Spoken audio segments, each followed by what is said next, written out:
The throne room of the Vrakan Empire reeked of blood and dominance. King Zaroth's claws drummed against the obsidian armrest, each tap echoing like a death knell through the vast chamber. His crimson eyes fixed upon the small delegation of cubs trembling before him, their fur matted with dirt and something darker. "Where is the human's head?" His voice was a growl that made the very walls vibrate. The youngest cub, Terran, stepped forward.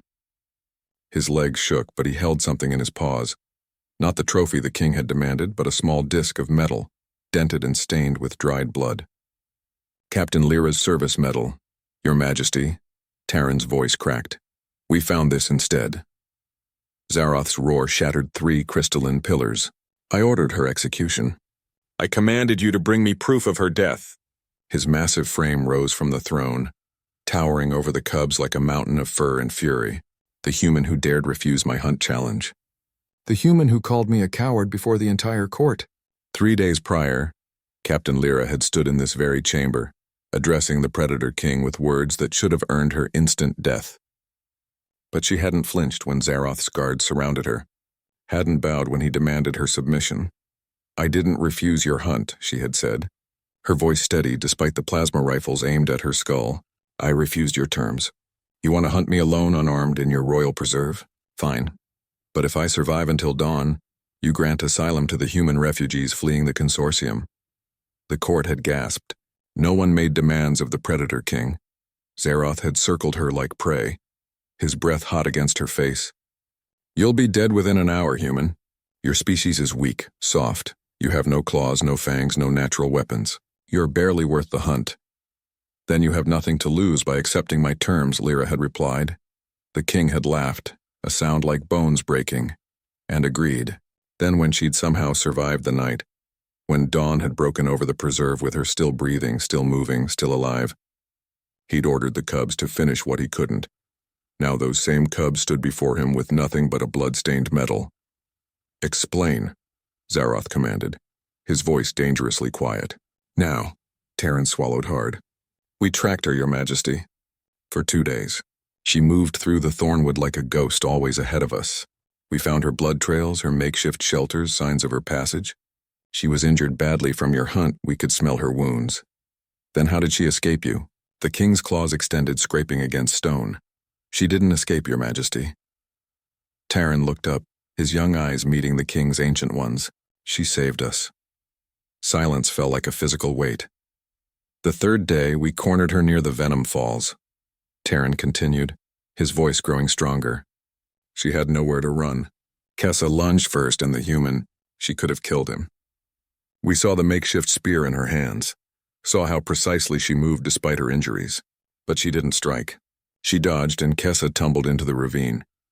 Another cub, Kessa himself, stepped forward with a limp. She pulled me out. The human pulled me out even though I just tried to kill her.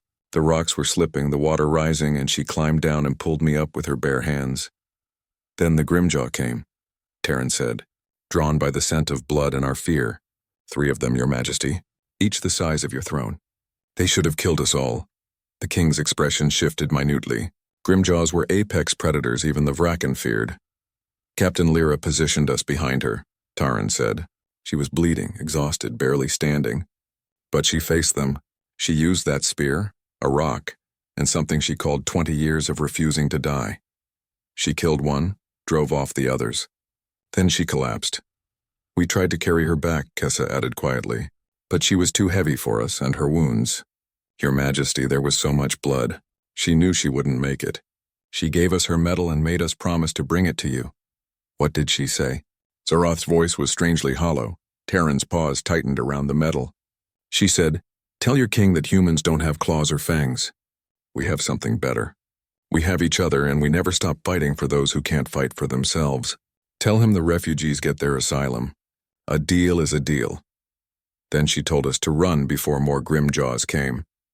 The throne room was silent except for the breathing of scared cubs. King Zaroth took the medal from Terran's paws. The blood had oxidized to rust brown, but he could still smell her scent on it. Human, weak, soft, clawless human, who had survived his hunt, who had saved cubs sent to kill her, who had faced down 3 Grimjaws while dying from her wounds. "The refugees have their asylum," he said finally, "by royal decree effective immediately. Your Majesty, Taryn ventured carefully, there's one more thing. When we returned to the falls yesterday to retrieve her body, it was gone.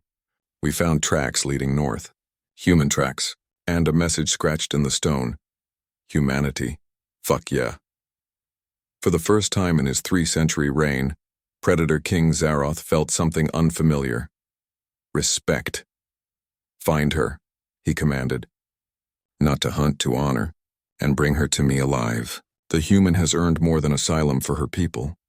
His claws retracted as he placed the medal on his throne's armrest. She's earned an alliance.